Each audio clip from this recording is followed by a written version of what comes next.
The Maroon White Pod brought to you by Citylink. For bookings, timetables, updates and any other information, head to citylink.ie. Welcome along to the Maroon White Pod. Well, that was just incredible. Unbelievable are the words to put it in the description. What a win for Galway against Dublin, knocking them out of the championship, 17 points to 16. Not many people gave Galway a chance before this game, but this team stood up when it mattered most and are into the All-Ireland semi-final, have beaten Dublin for the first time since 1934. Maurice, coming to you first. Incredible stuff. Yeah, remarkable. Just a brilliant win. For loads of perspective, I think management deserve a lot of credit from our players, deserve a lot of credit. And just before you get into the game, like the thing that stood out to me was just the resolve of lads who have endured a difficult couple of months or years in some cases, who finally got, to my mind, a well-deserved payoff. It's been talked about a lot now over the last couple of days, but Sean McKern, lads, like when you consider coming back from the horror injury and how it's taken him time to get back up to speed, but then to come into Croke Park and give a performance like that was fairly remarkable. And that you could draw lines through a lot of the lads in a similar vein. Tom O'Canaan, going back to the quarter final he missed in the club championship last year, and the setbacks he's enjoyed since, and for him to have the moment like he did at the end was class. Like, it was just brilliant. So yeah, from a player perspective, from a manager perspective, it was sweet. But they were full value for it, in fairness. Magic could be another word to describe it, Kevin. Yeah.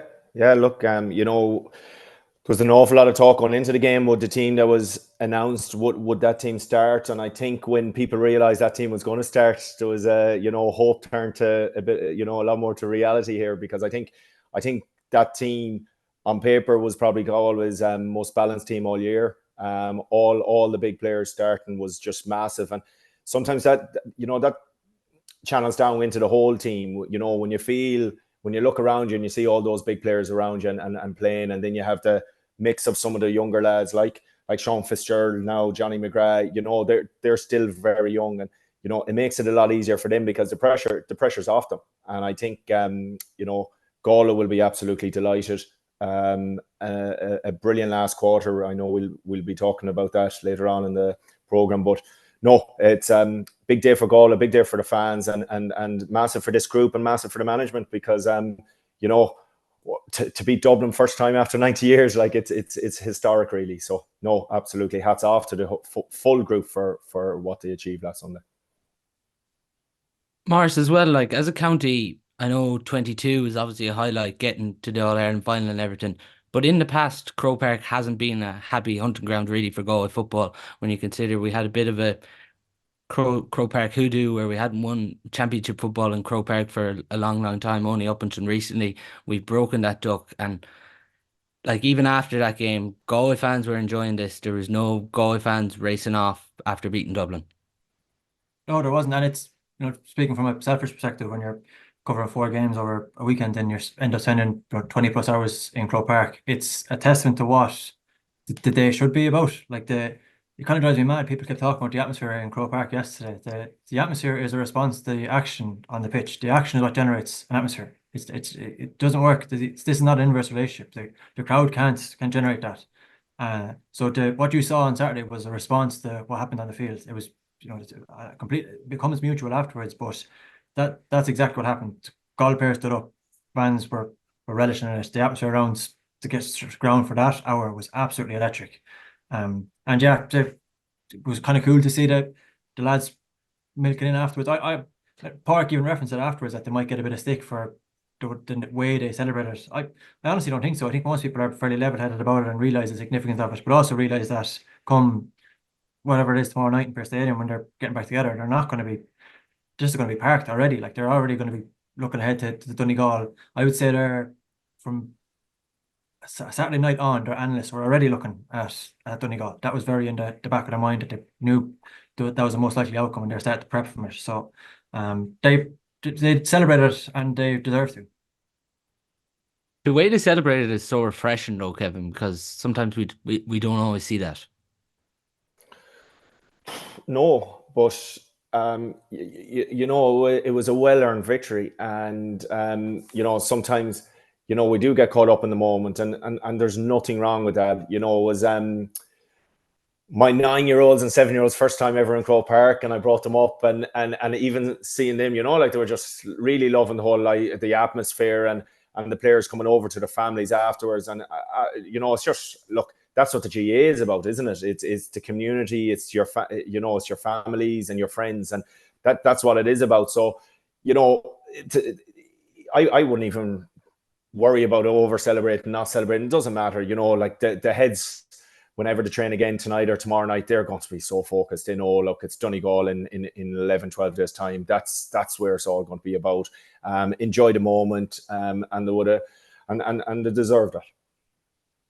As an occasion and as a supporter, Kevin, how much did you enjoy Saturday?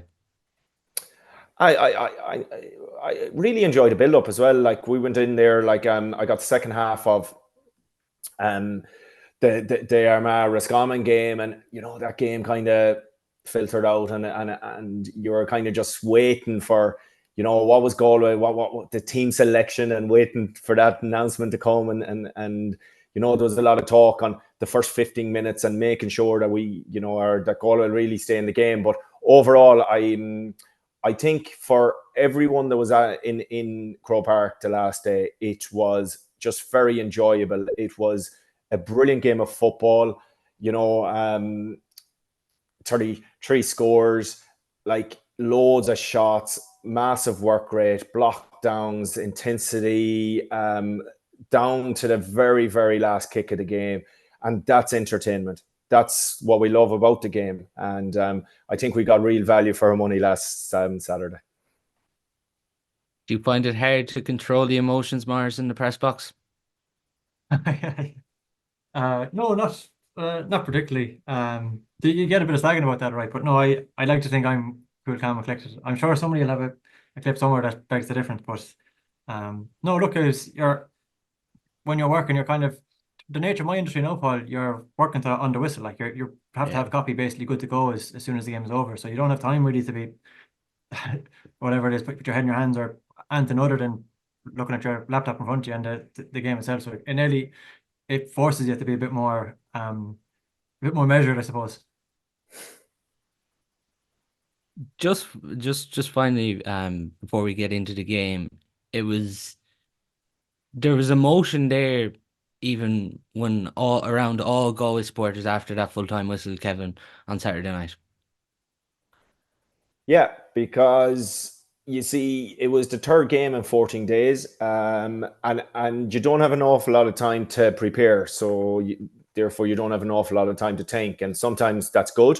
And I think when that draw would have come out last Monday morning, for the players, it was all about the next session. What can we do? And I think 6 days to prepare for Dublin was probably in this case ideal for Galway. So you didn't have to think about it too much, and you just have to look at the improvements you can make from the Monaghan game, look at a few areas of Dublin, but there's probably just 2 sessions there, and you don't want to be spending hours in analysis rooms. So I think that in itself probably helped Galway a small bit. All the pressure was on Dublin. The talk all week would have been all about Dublin, and the top round, the top of the group, they were unbeaten, All-Ireland champions, and to be honest, it was a kind of game Galway could come under the radar and just focus on themselves, make sure to get their 4 or 5 key matchups right, and I think they did that. But no, look, the emotion from the players was probably just after more or less the 14 days. It wasn't just after that game. It was an incredible 14 days because it was it was like a roller coaster. I mean, the Armagh draw felt like a defeat, I suppose, for the group. And then, the first half against Monaghan probably wasn't ideal from a Galway point of view, but really good second half. And these short turnarounds sometimes can benefit teams. But I think the win, the follow-up last week's win in such a short space of time, I think that's part of the emotion. And I think it was just now there was like, okay, well, there's a 2-week break now. We're in an All-Ireland semi-final, and it's all to play for from here. Yeah, I know some Galway fans had a great evening from Croke Park on to Fairview Park there to see the Saw Doctors after the game, which I'm sure was memorable too. Maurice, is this the greatest win that Galway football has ever had? No, it's not. The we won't remember this. This win will not be as special as it feels this week if they don't win the All-Ireland. That's just a fact. So when you consider 98 and 2021, it was brilliant. It was probably the best, probably the most significant victory, even including getting to the All-Ireland final in 2022 since 2001. But it's not. It doesn't rank above that. I don't think. I think that But isn't that what Dublin have achieved? And they've only been beaten 3 times in the last 10 years. No, I still think there's the repercussions of it. I'll put it to you this way. To what extent do you think the day that people will herald as the greatest day in Mayo's football history was 2021 beating Dublin? You have to finish it. Like I think that's what will in that context it will matter most. But for me, it's not I wouldn't go that far now. Do you agree, Kevin? Oh yeah, absolutely. Teams are remembered for what the win and not games to win. And sometimes you can come out of against a team that you're expected to win by a point, and people can be very negative, and then you come out in a game you're probably not expected to win and win by a point, and people are all very, very positive. But it is all about the next game. And I think Porrick alluded to it. It's a quarter-final win. That's what it is. There's a massive game in 2 weeks' time, and this Galway team and the aspirations of the group and the management will be to beat Donegal. And if they lose to Donegal, there won't be an awful lot of talk about this Dublin win anymore. It's going to be all about Donegal then. So no, Galway has they have a plan now. They will be putting a plan in place, and the focus now is 2 weeks' time and move on from Dublin. If it was an All Ireland win, absolutely, but it's not an All Ireland win. It's a quarter-final win against a top team, All Ireland champions, and really good performance and a lot of good individual performances as well. But no, it's all about the next day, and this group and management are too professional to allow it be any other way. What players impressed you most, Maurice, on Saturday night for Galway? Oh, there's a long list there. All the usual names, people who've got the praise that they deserve over the last couple of weeks. But the thing it's a weird thing to be in my head. The thing that's in my head is I covered the 2022 All Ireland final, and I remember the press box kind of came alive when Galway came out that day because Park presented the extended panel lads with a jersey before the game, and they did the warm up with the 26. So normally 26 come out, do the warm up, take the photo. That's it. Galway brought 40 out, and they all did the warm up, and they all stood in for the picture. And the extended squad lads that day wore the number 10 on their jersey. I don't know if you remember this. So they all wore the same jersey, number 10. Obviously, if they gotten over the line, it would have been their 10th All Ireland title. And I was thinking about that anyway on Sunday, and thinking, who were those extended panel lads? Like, who were the lads who were? Do you remember that year? The entire narrative was Galway don't have depth. Their squad is lacking. They need to get certain players back or whatever it was. And then I was thinking about it. I was like, Cian Hernan was amongst that backroom team that day. Sean Fitzgerald was there. Johnny McGrath was there. Tom O'Connell was there. Sean McKern was there. So when you consider how they've developed those lads in particular from that day to now is just such a testament to management. Like, they really deserve a lot of credit for seeing things in players that a lot of other people probably didn't see. A lot of people definitely would have thought Galway need to look outside the group, and they weren't going to hone the depth needed from then. So that's the thing that was in my head, was watching Johnny McGrath he's such a tiger, just go again and again at Cormac Costello, and to the extent where it nearly felt like the relationship had been reversed. He was saying to Costello, I'm going to get you on a yellow card here. I'm going to keep taking you on. You're going to have to keep following me, and I put you on the back foot. I'm biased, obviously, but when Cian came on, like Cian Hernan, he was so composed, like so calm. When the games went absolutely nuts all around him. Tom O'Connell comes on against Westmeath, takes a snapshot that doesn't work off, did the same thing against Armagh, and still backed himself on his left foot in Croke Park against Dublin to come off the bench and kick a point like he did. So look, there was loads of other players who have been. Dylan McHugh has just been a monster this year. I'm sure Kevin can elaborate on that. Sean McKern was absolutely excellent. McDade lads was right up there with the form we saw in 2022. But those lads in particular, I think it's an incredible story to get the improvement and invest in them, to see them develop guys who had a really good athletic profile, maybe not necessarily the technical skills, and they've just been developed kind of consistently nurtured along to the extent where they're now besting some of the greatest footballers we've ever seen in Croke Park. That is an incredible story, Kevin. Just what Maurice has said there about those players who were non-Togan subs in 22 and are now central to us.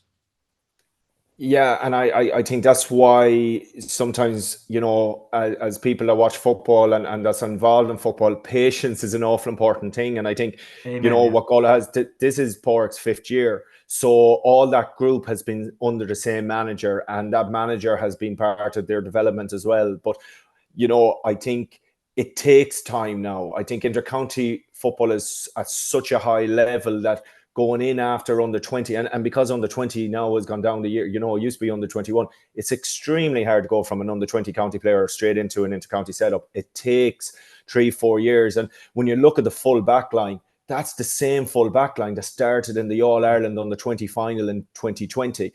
So Johnny McGrath, Sean Fitzgerald, and Jack Lynn won an All Ireland in 2020, and it's the same full back line. And I think that's quite incredible, because it has taken 4 years for those 4 to really maximize now where they are as a senior footballer. Yes, Jack Lynn won Young Player of the Year 2 years ago, but Sean Fitzgerald, Johnny McGrath now is in their 2nd year as regular starters.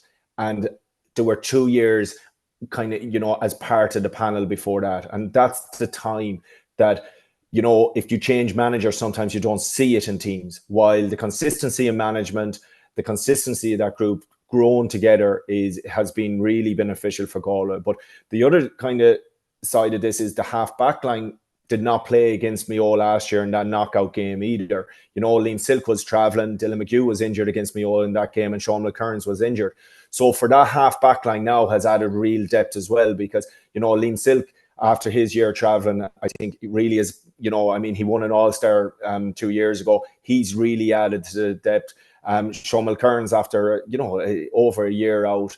And Dylan McHugh, I think, was just an absolutely massive loss against Mayo last year. And a lot of people weren't talking about that. But just, that half backline did not start in that knockout game last year, which is interesting as well. And then you have the likes of Johnny Maher as part of that group as well, that has taken 3-4 years to really develop. And look at what he did against Brian Finton yesterday. So, time and patience is sometimes what a lot of boards and a lot of people doesn't have. But I think, in this case, from where Galway, I believe, were 2 years ago, I think definitely the depth has been added. And then you see the likes of Liam O'Connell coming in really in his 1st year, and getting a lot of league time. And, it's definitely positive from the outside looking in. It definitely seems to be an awful lot stronger group of players than where there may have been a few years ago.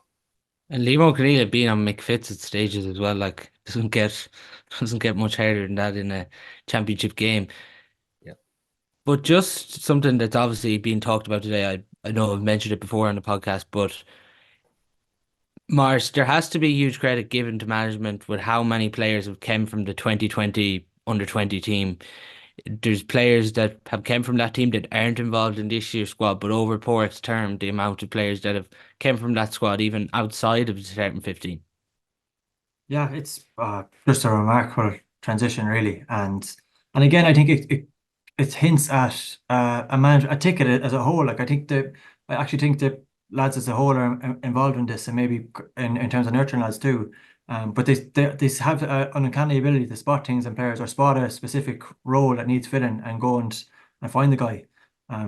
Like, it's in Galway in 2022 when they got the All-Ireland final. They went longer than basically every team they played against on their kickout.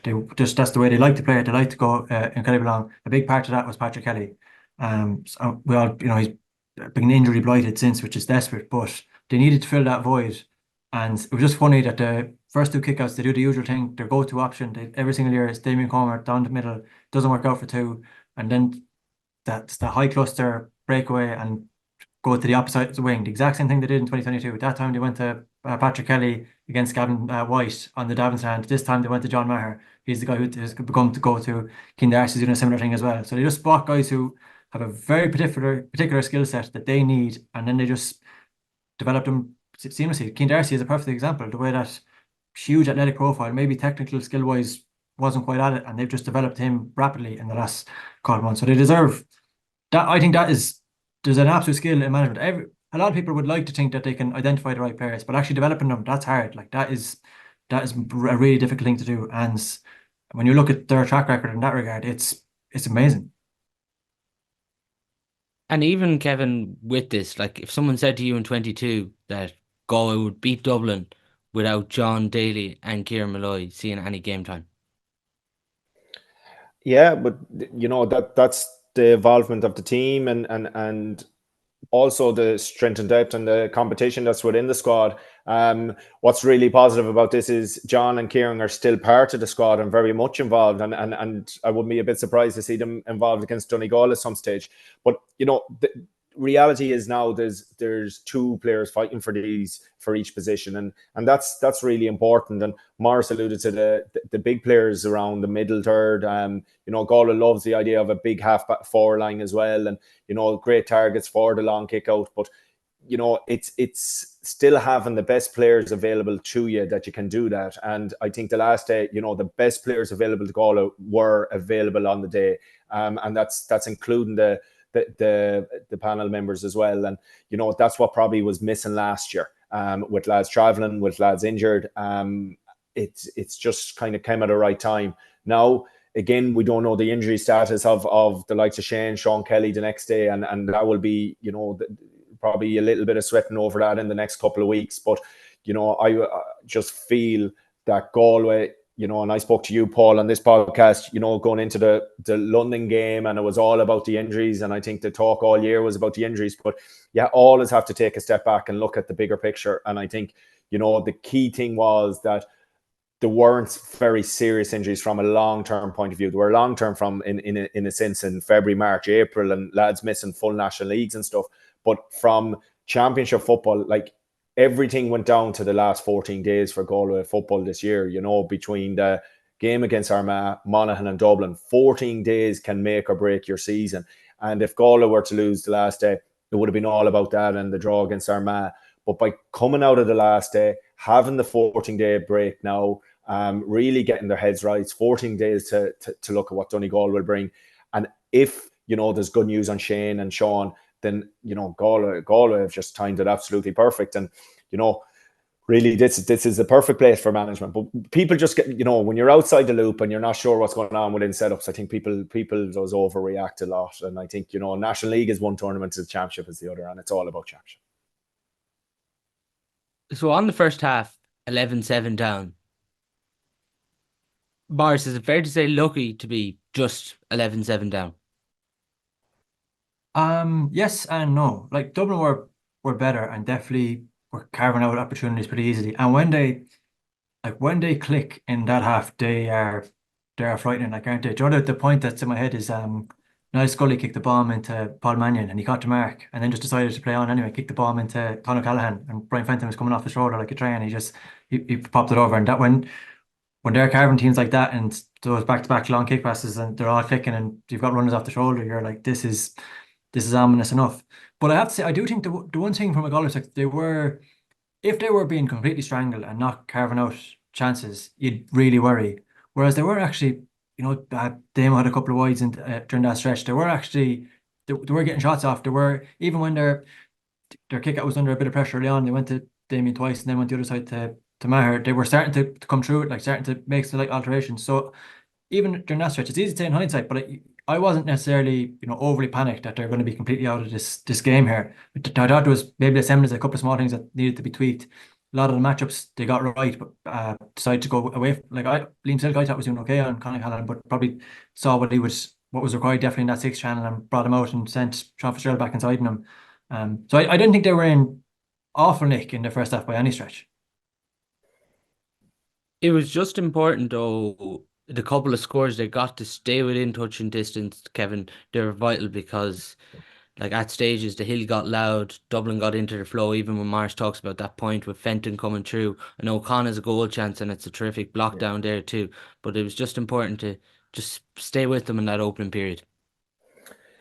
Yeah, because on 20 minutes, it wasn't looking, you know, good at all. It was, you know, Cormac Costello just scored, I think it was 8-3 at that stage, and Sean Kelly came off with an injury. So, you know, you were looking on, you're like, okay, you know, Sean Kelly's gone now. You're 5 points down, not playing particularly well. And Dublin, I just thought, were getting scores quite, you know, too easily, really. And, you know, it was everything to script, really, from a Dublin point of view. But in the next 15 minutes, Galway just hung in there. And that was the key. It was about hanging in there. And you know, the two massive points from Shane, got a couple of frees. But by hanging in there, they ended up winning that last 15 minutes at half 4-3. But it didn't feel like that at halftime. You know, it felt like halftime, it was a very superior Dublin performance so far. They were getting shots off easily. They were moving around the Galway defenders really well. Galway were dropping off the kickouts. I think Dublin had won, 9 out of their 10 kickouts in that first half as well. And, we're putting a good bit of pressure on the Galway kickout. So I think the first 2 Dublin scores came from a Galway kickout as well. So, when you look at numbers and you look at the stats, and Dublin were getting shots off quite easily, it just felt like, this third quarter is just going to be absolutely massive.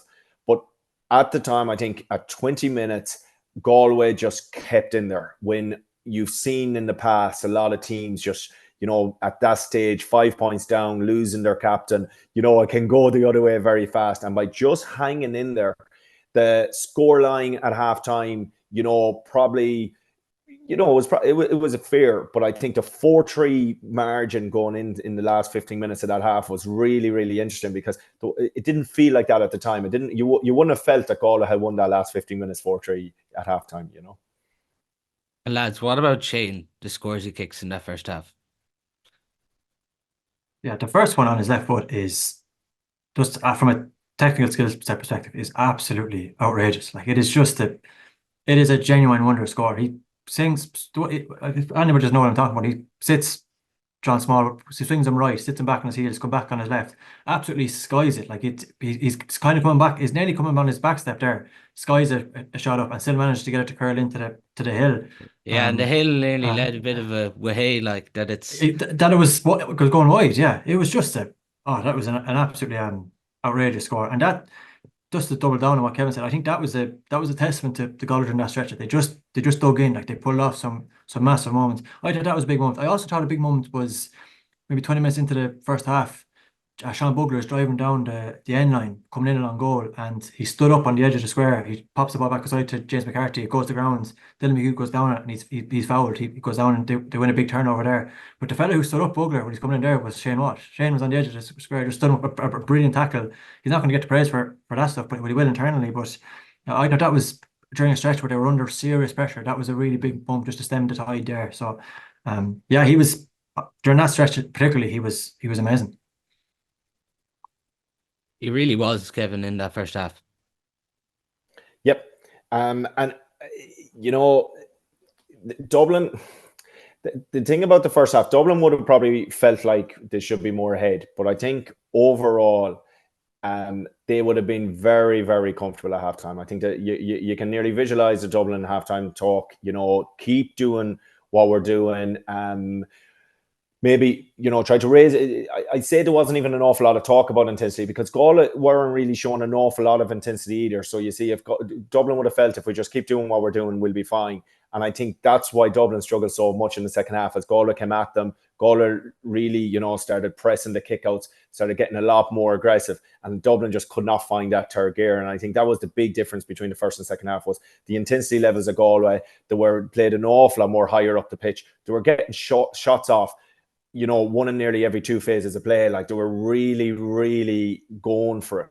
And I think Dublin just could not find that third or fourth gear in that second half. And I think, it was definitely an interesting halftime team talk, I'd say, in the Dublin dressing room, because they probably felt everything was going fine so far,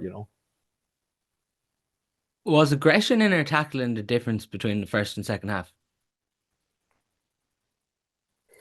I think it was also tactical. I think you could see Galway pressed a lot more. They got 2 massive turnovers on kickouts, which led to 2 big scores.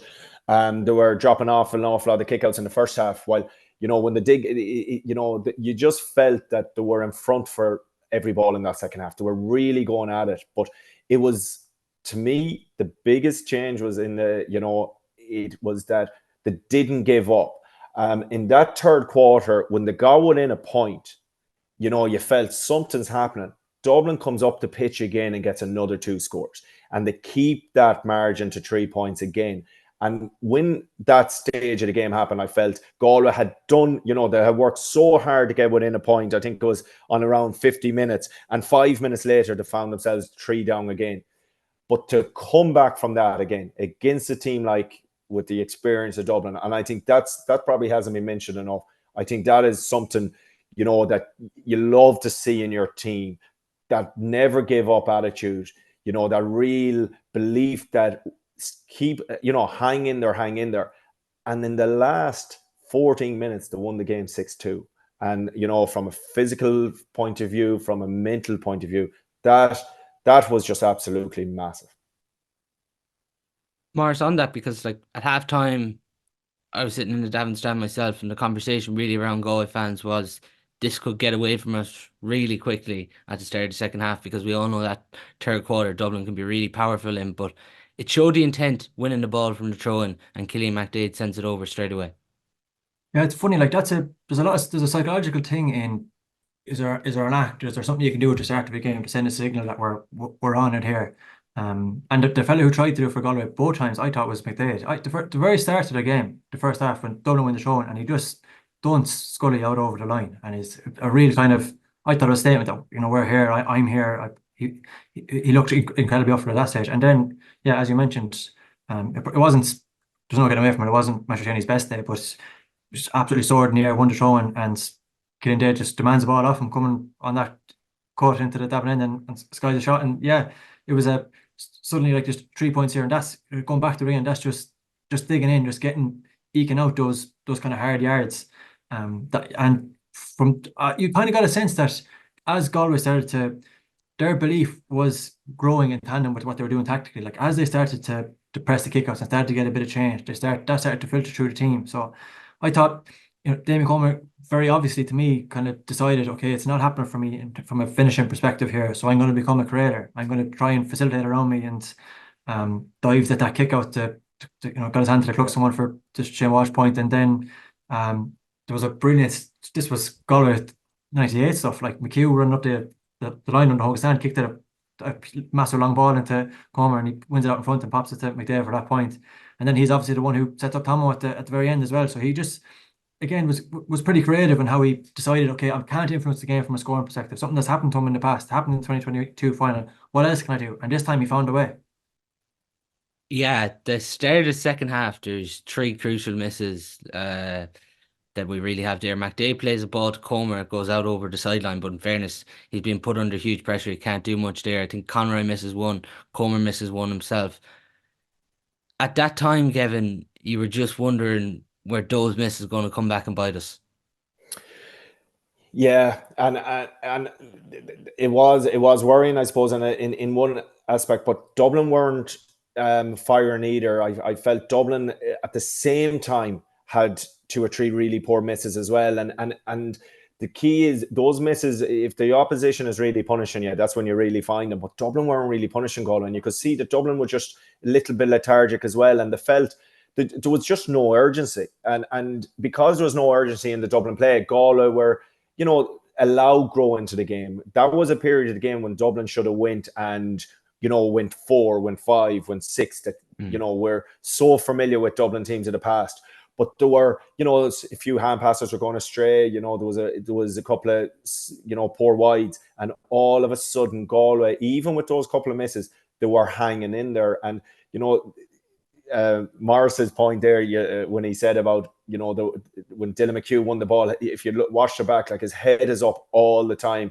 There was a little bit more space in there, and I think that's what Comer did in that second half. His movement was creating an awful lot more space. When in the first half, Galway kind of struggled to make that space, and his movement, you know, McHugh wanted to hit him straight away. That was it. We hit him, and I say that would have been part of the Galway halftime team talk as well, to try to get Damien in the game an awful lot more. And if it wasn't from a scoring point of view, it was still from an assist point of view. And you know, that ball in, Killian coming off the shoulder, you know, that's training ground stuff. And you know, there was a couple of more like that. But I just think from Galway's point of view, they weren't being punished at that stage of the game by Dublin, and that was really important because they kept in there. And then those couple of scores and the big turnover that, you know, that from Cluxton's kick out that Damien just dived for, you know, he had no right to even get a hand to that at all. And all of a sudden points are coming, and it gives you such energy, it gives you such oxygen, and Galway were living off those scores.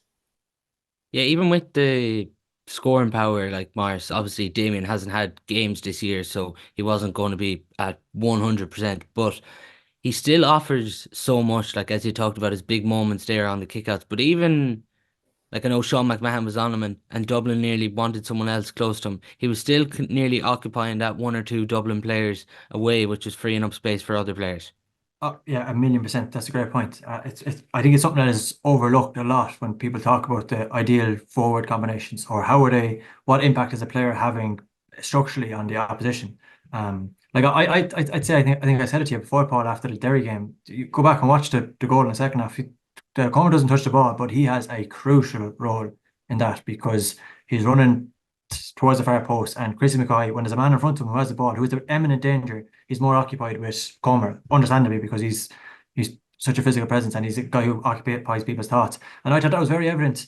Like Dublin played a full-time sweeper in front of him in the first half. Merchant was freed up whenever they could to drop off there. They were very clearly conscious that of what he has done in one-on-one battles before, what he did to Dave McBride, who's an excellent man marker himself, and decided that they were going to try and act better. So that was very evidently an impact that he'd had from an opposition perspective.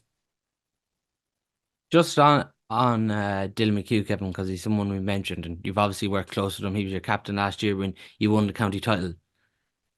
If you were to give an insight into us, like how would you describe Dylan as a player?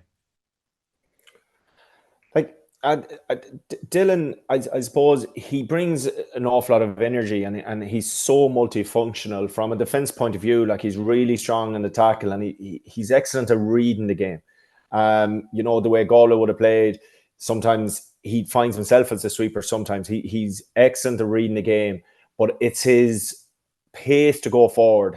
He plays with the head up, and it's that pace and that drive that really, I suppose, as a wing back position, he's been the Galway number 5 now consistently for 4 years, and it's that pace driving forward, and he's always trying to improve his game. And from a shooting perspective, I thought the point he got in that second half, I think it was the equaliser, was just it was something special, and he finds space. He's always trying to get the ball to the deepest forward, but it's his movement as well. But no, I think Dylan, this year especially, like he's grown. He's going to be 27 this year. I think he's an established inter-county footballer now, and is really driving this Galway team. And he's a very grounded guy as well, and will be always trying to look at improvements in his game. And he's just an awful easy footballer to work with. Mars, I seen your tweet on Saturday night. The monster that is Dylan McHugh again and again.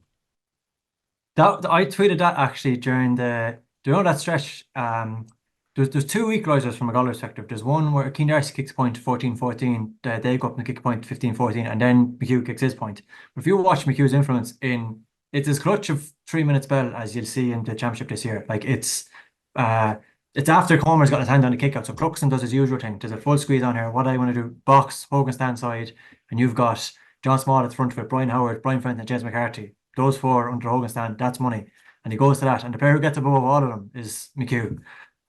Now I'm sure we'll talk about it. There was a couple of, I thought, lucky calls during that stretch from Galway perspective. The sideline wasn't, I thought that was I also thought the Mick Fitzsimons one, it's a pet peeve of mine, lads. I think the interpretation of physicality in football now is leading to blanket defence and so on tackling. Like you have to let that one-on-one defender or a hit like that just be a hit. So that's but go on, sorry. Just on that, do you know when Damien Comer goes down for the head injury and referee initially doesn't give Anton? Do you think he gets a call there from the line, or I think it might have been the umpire behind the goal who was direct upon him. So there's a rule they're trying to, Jim Gavin's football review committee are trying to change it that you have to wait for the break in play for a linesman or an umpire to talk to the referee. Now I think it's fairly obvious if anybody who's at especially club football games, you'll get a fairly keen sense there's linesmen who aren't waiting till breaks in place, who are talking away, as they should be. But I think that's one of the things that will hopefully change, that you'll see a bit more influence. But I think that call might have come after, once the play stopped, that maybe an umpire spotted it. But just sorry to go back to that stretch from a McHugh perspective. He gets up, gets his hand to that kick out, is actually the one who paves the way for Darcy. He breaks the line and leads to Darcy's point, and then they go up and score, and he decides, all right, I'm taking this back by the scruff of the neck, and kicks a score.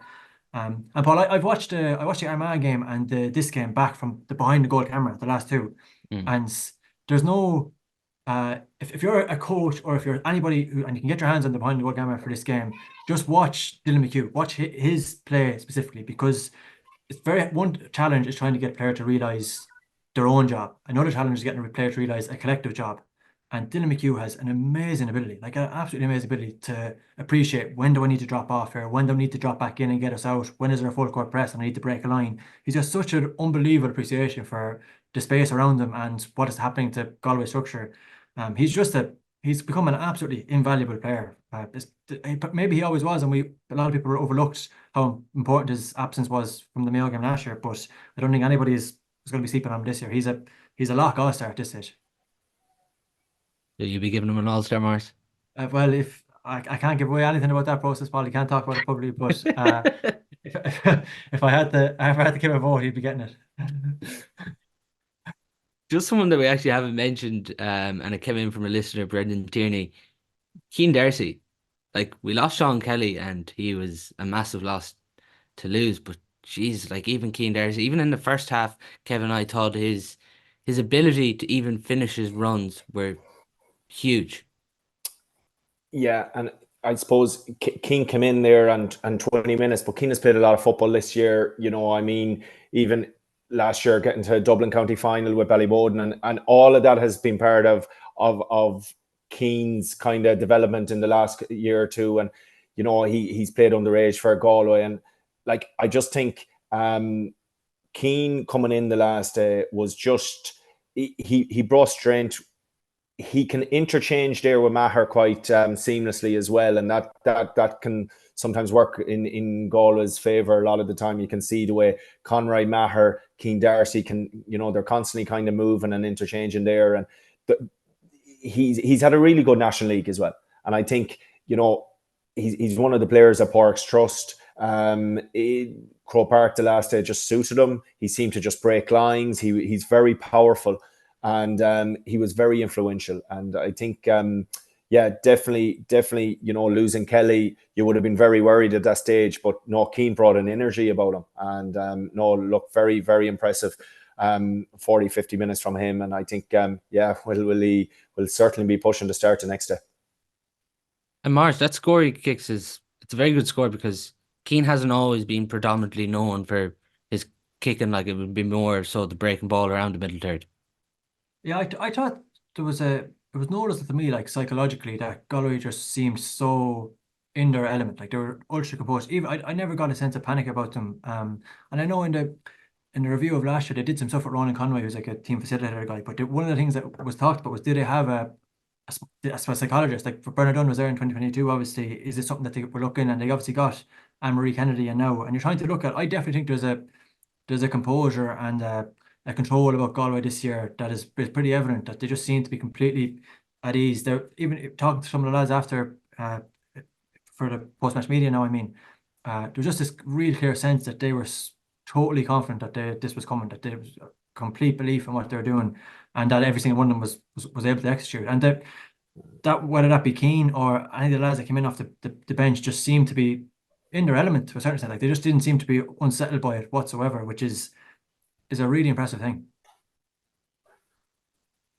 Kevin, I know we've talked about the last quarter, but if like you put it into a whole, we were level 1-all, we were level 2-all. It was 2-all in 5 minutes. The next time we're level is on 60 minutes, 14-14. Yeah, and sometimes you even watching, Dublin still didn't go into that urgency, and Galway were in control. Galway were the team that once they got that equaliser with 5-6 minutes to go, it actually only felt like one winner. Watching the game and being in the stand, because even the Galway support were they were getting very vocal, but Dublin again, there wasn't real urgency there. And that's something I think would have really, even Desi, I think at one stage was getting very frustrated on the line, and that doesn't happen very often. He's an awful control guy. And when you see your manager getting a little bit frustrated on the line, and, they were started just rushing a couple of subs as well, you could see that Dublin were in a bit of trouble. And Galway, again, what Maurice is saying, were very, very composed. They were very controlled. And, that from the 64th minute on, the one that like Johnny Heaney scored, Thomas scored. They were just massive scores. Now, when they went 2 up, then I suppose time was ticking, and it was a stage of the game that I suppose the nerves got to maybe 1 or 2 of them. All right, but I think overall Dublin were still not really playing with urgency. And I think Galway should have probably controlled their game management in the last couple of minutes. Definitely is a work on, and Pádraig will identify that this week, and they'll know that themselves. They'll be very disappointed with the 2 turnovers in injury time there. But overall, Dublin didn't come out with the way I would have expected. I thought Dublin, they just lacked urgency, and I still thought it was just going to happen. And when you wait for things to happen, it just doesn't work like that. But no, from a Galway point of view, obviously a little bit disappointed with the game management in the last couple of minutes. But overall, to go 2 points up in that situation was just, it was a real springboard to the win. Maurice, we outscored them from that 60 minutes onwards, 3-2. You talked about Damien Comer early on. He does really well to offload it to Tomo because he was gassed by that stage, but he had the ability to pop it off. But then after that, Johnny Heaney has to put us 3 up. It just goes wide. And then Paul Conroy gives it away. But Dublin do well there on pressing that free. But I suppose it just kept the heart ticking for a few more minutes for a few Galway supporters. Yeah, Kevin nailed it there. Like you have to divorce the result from the outcome or from the performance, and definitely that last 5-minute stretch, the game management there was really poor. Like this, if Con kicks that point on his right foot, you're talking about this in the same category that you're talking about the conversation about Mayo recently. I think there was 3 errors, or actually there was a stoppage before they go 2 points up. There's a stoppage after the Thomas, and they decide to concede that kick out completely.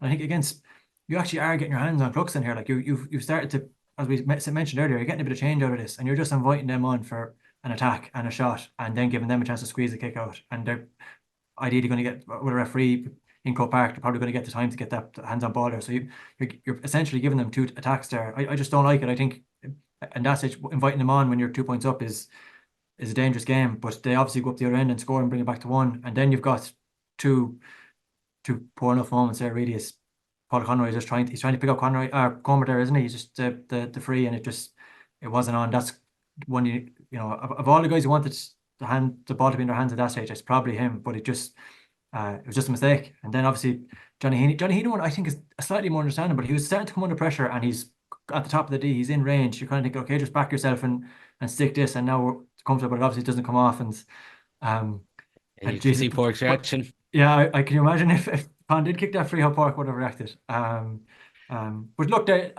on the flip side, they did scramble really, really well in defence during that stretch. There was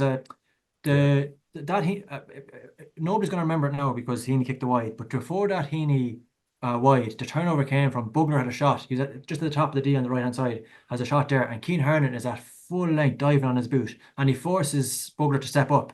So the trajectory in the shot is just completely gone. It's a dart straight down the middle. It didn't get 3 feet off the ground. Galway break up the other end off the back of that, and then isn't it Kelly McDade who's diving on Con's boot for the shot at the very end? Who's again at full length, has him just under huge pressure to get the shot away. So defensively they scrambled well in that stage. It wasn't a complete disaster, but it wasn't. That'll definitely be something. Whenever they sit down and do the review, that'll definitely be something that they'll come up and they'll realise that even though it was an incredible win, it wasn't a flawless performance. Yeah, even Hernan's unlucky for the free. Costello misses too. I thought there, but Costello hit that one wide, thankfully. With that, Kevin, a couple of chances Dublin missed. Cons obviously at the end. Bugler Heaney does well, but he doesn't really connect with it from the outside the boot. You talked about we brought aggression in defence, but is there anything particularly in our defensive setup we did there to Dublin to maybe force them to take shots on that they usually wouldn't? Yeah, it was just aggression. I thought man-on-man really impressive. Especially in the second half. First half now, we were giving up space a little bit too easy. I thought Dublin were kind of getting the shots off a bit too easy. But in the second half, Dublin shots, like they did only 5 scores. That's some difference to the first half with 11 scores. So, the work rate, the urgency about Galway, the energy and the intensity was all, up a level from what it would have been in that first half. And, Dublin will be just very disappointed. And from a turnover point of view as well, and I just read on one of the statistics is that, they give away the ball like 15 times. Like, I don't personally, remember Dublin giving up turnovers like that, to Galway's 9. Like, there's an awful difference there. And at this level in an All-Ireland quarter-final, a team like Dublin don't give up cheap ball. And that's something the last day that I thought, they were just a little bit sloppy in possession. And a lot of that was in the second half. And, credit to Galway for a lot of the time. They were in their face and they were quite aggressive. But, some of it was, a slip. Kieran Kilkenny had at one stage, ball just not going to hand and just small things. But, it all adds up to your urgency and what your energy. And I think Galway, overall will be, delighted with how that went. And another thing that I thought was really impressive from Galway was their discipline. And I thought Galway was really disciplined throughout the game, from a free count, from, how they went about it as well. Their discipline was really, really, high quality the last day. Yeah, and to hold Dublin as well to only 5 points in the second half is remarkable when you think of it. A comment we did get in from Rory O'Bear, John Mayer, magnificent. Mars, just on some of our best performers on Saturday. Is it fair to say our best performers on Saturday night were Killian McDade, John Mayer, Sean Mulcairn, Johnny McGrath, Jack Lynn, Shane Walsh? Yeah. There's look, there's going to be caveats around all this stuff. Teams are always dealing with stuff. You can see that from a Galway perspective. It's also true from opposition perspective as well. I think there's a bit of talk about this nasty bug that seems doing the rounds that get into Dublin last week. And I definitely thought, Maher was absolutely excellent, but Fenton wasn't himself. Like I thought he looked slightly off it. But look, from a Galway perspective, there are so many players stood up in big ways. I agree with you, all of them. I also think that there's no getting away from the impact they got off the bench. It was just massive. Like and it was and when you consider the clear gulf really in what Dublin got from their bench versus what Galway got, it's kind of remarkable. Very few would have predicted that before the game. Just on Killian McDade's performance, because we haven't really highlighted it that much, but how good was Killian McDade for you on Saturday night? He was awesome. He was absolutely awesome. I have to say, I was surprised that Dublin didn't detail somebody to man mark him. And maybe that's because he hasn't been around as much, but definitely he's such a powerful punch runner. I don't think it's any surprise to anybody who's watched Galway over the last couple of seasons. He has those boomers in his locker. Like, he's always had the capability to kick the points like he did when he's on it. But then that's the flashy stuff. Just the level of aggression, his absolute tenacity in the tackles, that stuff is massive as well. I thought really set a tone from early on in both halves that this was going to be the day that he just seemed incredibly effort. I think, did he tell me after? Is it his first 70 minutes since? Yeah, I was just about to say first 70 minutes since the intermediate county semi-final where he broke his fibia against Cortland Shamrocks. Yeah, that's incredible. Like, that is absolutely incredible to go 70 minutes in Croke Park, and that's their first time doing it. So, look, in fairness, that's a testament to John Harris-Wright and Keane Brandock begin as well. Like, they, I thought actually from a lot of players' perspective, the investment they put in when Keane Hernan, I know when he's out with his ACL, Sean McCarn, obviously, that paid off bucket loads, and it very evidently did with Killian as well. Like, he was just exceptional. And obviously Dylan McHugh is included in that list of top performers as well. But like, those players really were our top players on Saturday night, Kevin. Yeah, and that will give great confidence now going into an All-Ireland semi-final, and I think the momentum now is with Galway, and it's to get a repeat performance, because there are work-ons, and I think Maurice mentioned there wasn't a flawless performance, and there's certainly areas of the game that Galway will be looking to improve, and the first half will be certainly disappointing, but overall, if those players has got those 70 minutes under the belts, and if you can bring that momentum now into the next game, yeah, look, it's certainly very exciting what the next game will bring. And I would have felt all week long that Galway needed goals, and I felt to be able to win that game, being 4 points down at halftime by scoring points, by winning that second half 10-5.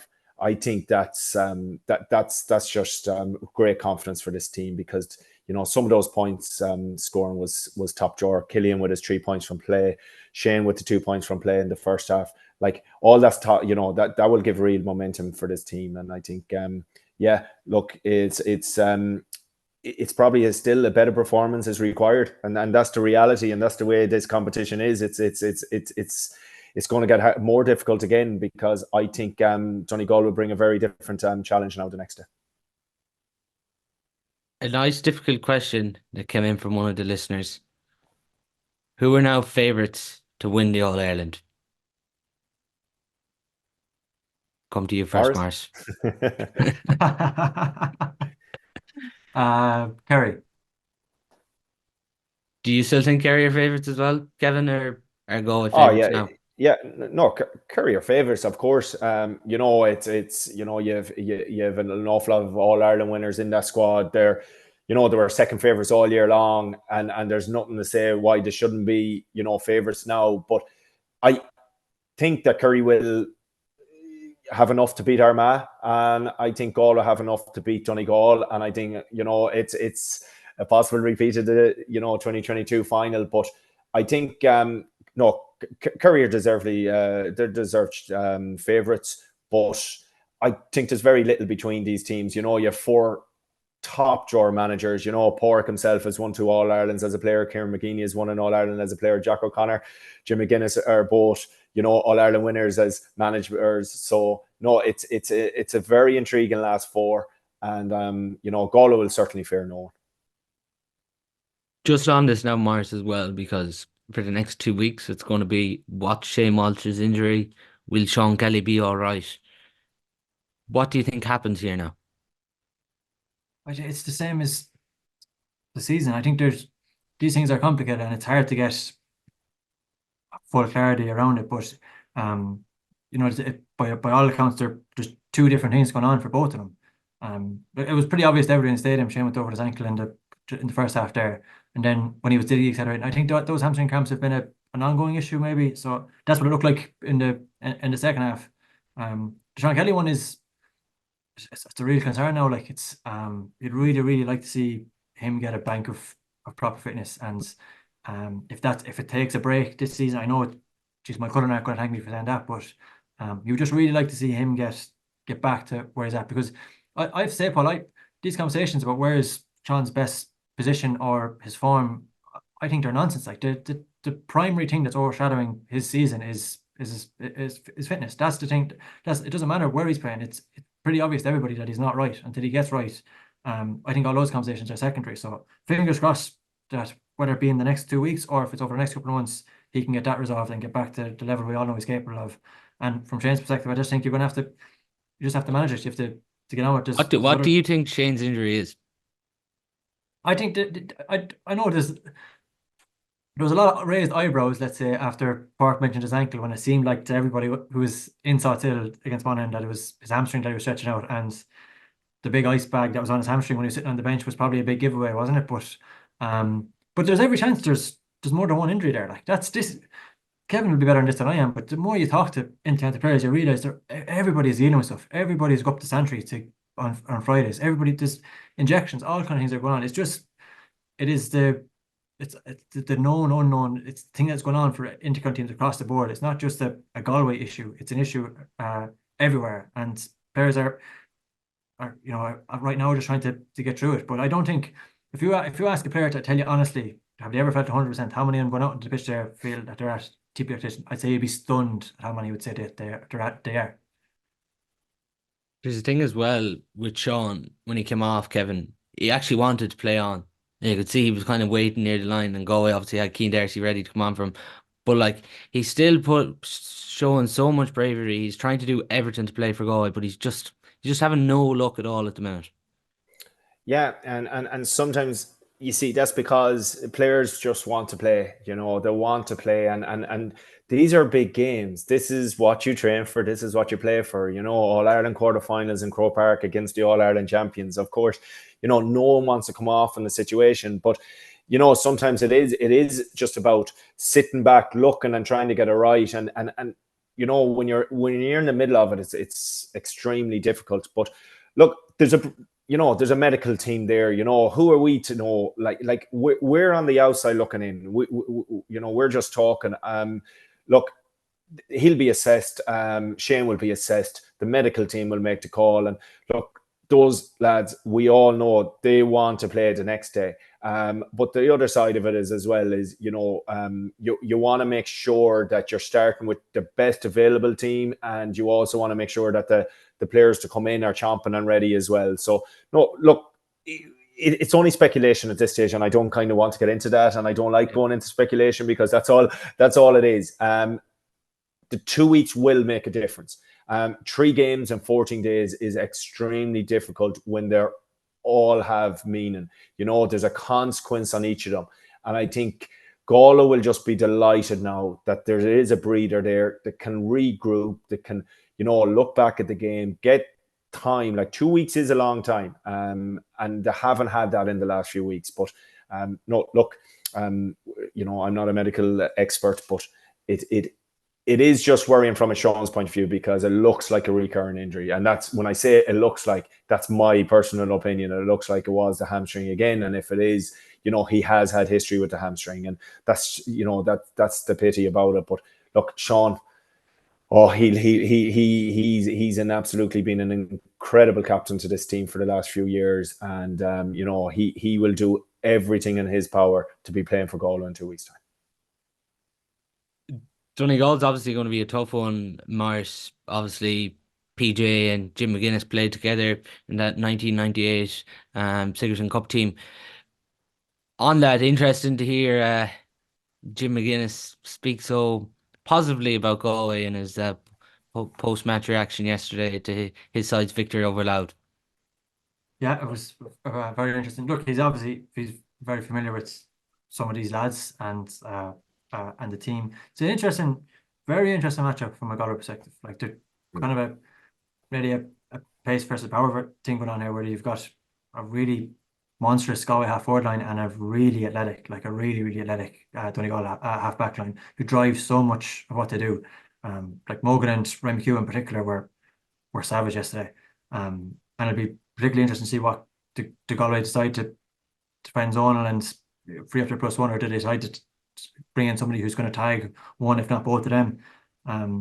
So from that perspective, it'll be an intriguing enough matchup. But it's a great thing, I think, from this semi-final, and maybe this is the bounce that Galway provided by putting out the dubs. Every single team is going into semi-final now, I'd say fully convinced, like absolutely back so that they can win on Ireland, that there's aspirations in all 4 teams that they're good enough to do it. So you look forward to both games from a matchup perspective. Hopefully it's a small bit better than some of the stuff we saw yesterday. Kevin, as a manager, if you brought a coach in that did club sessions with your club side, would you be concerned at all, or do you think this is just going to be the narrative, I suppose, for people on Twitter, etc.? Are you talking about the Jim McGuinness coming into Galway? Yeah, the Jim McGuinness, obviously, the famous video. Yeah, I wouldn't read much into it. I think it's all just, people love to talk. Jim was actually, I believe, that year, in and out with different club teams as well. I know he was with a club team up in Louth. And guest coaches coming into clubs, coming into counties. Counties I'm not sure of, but I know clubs wouldn't be unusual at all. And sometimes it might be non-tactical. It might be just, to be honest, a change of voice, a freshness. And I think that would have been something at the time. Jim would have been, I think, that year in doing his UEFA badge at the time, and I say, being friends with Pork saying, look, a fresh voice, it's nothing more, it's not something I would even blink an eye with. I wouldn't, Galway have their own coaches that they're happy with, you know. So I think, you know, that situation a couple of years ago was, to me, fresh eyes coming in, fresh voice. You know, when Jim speaks, people listen. He's a real passionate GA person. He's very smart. We all listen to him, you know, like even the way he speaks. And I remember when he was on TV with Sky Sports, like, you know, his analysis was just top drawer. And you know, if you were Porrick 2 years ago and you're a college friend is Jim McGuinness, you know, there's absolutely nothing I see out of the way about ringing him and asking him coming up to Galway and doing a session. And I wouldn't read anything into it only than that, you know, why not? But no, like teams nowadays know absolutely at that level know everything about each other. Like, you know, they know, you know, the players, you know, their best sides, you know, stats are everywhere now, and you know all about it as well, Maurice. Like, it's everywhere, you know, every newspaper has it. It's not, you know, a big deal. And I think sometimes for a manager, when things like that is being talked about, I think it's actually probably a good thing, because it takes the pressure off your own players. And if that's what they're talking about, they're not really talking about what they should be. And I think that's a bit of fresh eyes, fresh voice, and absolutely nothing more. And I think a little bit hysterical at the time people got about that video, but I say they had a good laugh about it. Just finally, before we finish, Maurice, obviously a lot of people are getting excited in Galway now. A lot of people are probably looking at maybe hotels in the last weekend of July, but obviously players and management aren't going to be thinking of that at all. But like, for the management, it's just really going to be about getting the players back down to earth now. It is, but like, there's no harm in letting people get excited either. Like I honestly don't. I think Galway are too professionally run. There are too many good people involved in it to let that infiltrate it. So unless people are supposed to be getting excited, but there's a dour enough weekend outside of the Galway game. If people want cause to get excited about sport, let them. Like, that's the emotion that you kind of seek in sport. There's definitely something in that. So from a fan perspective, let people go Belugas for the next 2 weeks and get the flags out and plan ahead, or do whatever you want. You know, get on board here. But from Galway, I honestly have absolutely zero concerns in that regard from a Galway perspective. I thought they struck the note perfectly after the game. They celebrated it, they acknowledged it. They got into Coppers on Saturday night and had a good night, whatever. But they're back down to earth Sunday, and they're already planning ahead. I'm telling you, like, from Sunday night on, they have people involved in that team who are looking towards Donegal, who are prepping for that. So I wouldn't have any concerns about the team in that respect. And if the people outside of that want to get carried away, then let them. But Maurice, Galway do need to improve to beat Donegal. Is that fair to say? Yeah, I do. I think so. I think there maybe. I think this Donegal team are a tad underrated, actually. They really have come on in leaps and bounds, and they're starting to, the exact same way as Galway, they're starting to develop options that weren't there before. Like, you go back to the very last Sam Maguire series game, the group game against Clare, and you've got Stephen McMiniman, a guy we'll all be familiar with, Hugh McFadden, guys who hadn't played championship minutes at all, who were suddenly on the bench and coming back on. Conor O'Donnell, who hasn't played football in 2 years, came on and kicked 2 points, and he looks really sharp. Like, for a guy who's been out of action for basically 52 weeks, he looks on it. So they're starting to develop a squad. It's starting to come together. When they click in attack, they are frightening. Like, they really just, the pace and how incisive they are in their runs, their skill execution of fundamentals, like foundational football. How many oftentimes the hand passes catches a guy in stride, their ability to hand pass off both sides, all that stuff is pretty impressive. So I wouldn't, and they won't. I don't think Galway will take them for granted, but I certainly wouldn't be either. It's a remarkable turnaround too, Kevin, to where Donegal were last year. If you think everything that went on with Paddy Carr and all that, but like for Galway too, like they're going to be chasing after improvement for the next 2 weeks. Yeah, it's unbelievable, really, what personality, like what Jim McGuinness has come in, like, you know, winning Division 2, winning the Ulster Championship, in an all, 70 minutes away from an All-Ireland final. In his last term as manager, he brought Donegal to 2 All-Ireland finals, first 2 since he was involved in 1992. So, like, you know, this is a quite incredible turnaround. But the players were there in Donegal. Like they play with massive energy. They're a very, very physically fit team. They attack as a team and they defend as a team.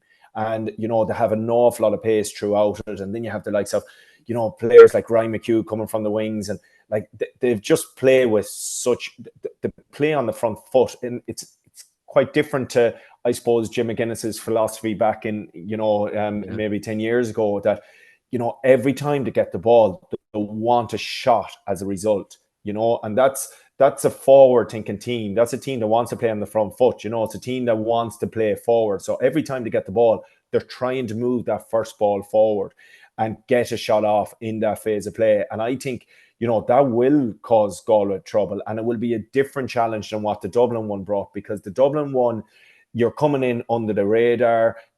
I think, there was very little talk about Galway throughout the last 7 days. And now for the next 14 days, all the talk is about Galway. They've beaten the All-Ireland champions and they will probably go in as favourites into this game. So I think it's about making sure they are grounded, which I have no doubt they will be. The work will be done behind the scenes. They'll be training, tonight or tomorrow night, and they'll be, chomping to get going again. But Donegal will pose a very different threat. And it's really, really just important that Galway can match that intensity. And I believe Galway has the better footballers. And if they can match that intensity and that aggression and energy, I think the better footballers will win out, because I certainly think if Galway has the best players available like they did the last day, they're a very difficult team to play against. Do you agree, Marsh, that we have better footballers? Yeah, definitely. And I think, and I hope he gets his due credit. One thing I wouldn't overlook from a Galway perspective, I think Cian O'Neill deserves a lot of praise for what he's done from a Galway coaching perspective. It's funny, I remember I speaking to a former Mayo player years ago, and he was talking about Cian O'Neill's attitudes in the tackle, and this principle basically where as soon as a team enters at R45, you just hit them with a venom.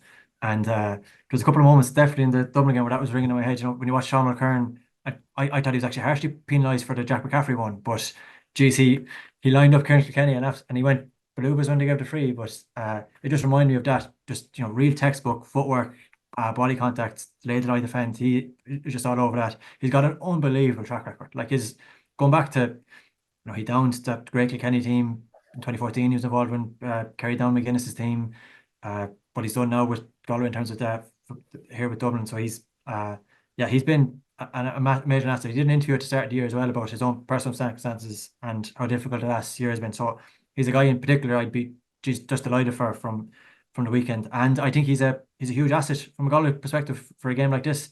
A really big asset. So I think Galway's trajectory is positive. As much as I talked about Donegal's depth there, I think Galway's squad is better. They have more to come, and that'll be crucial over the next 2 weeks. So if going to head, I'd go for Galway, but I don't think it'll be comfortable. Like it'll be just as tight as Saturday was. Yeah, so that was obviously confirmed today that Galway and Donegal will take place on the 14th of July at 4 p.m. and Kerry Armagh is going to take place a day earlier with the Talton Cup final as well between Down and Laois. But that is all we do have time for on today's podcast. Thanks to Kevin and Mars for coming on.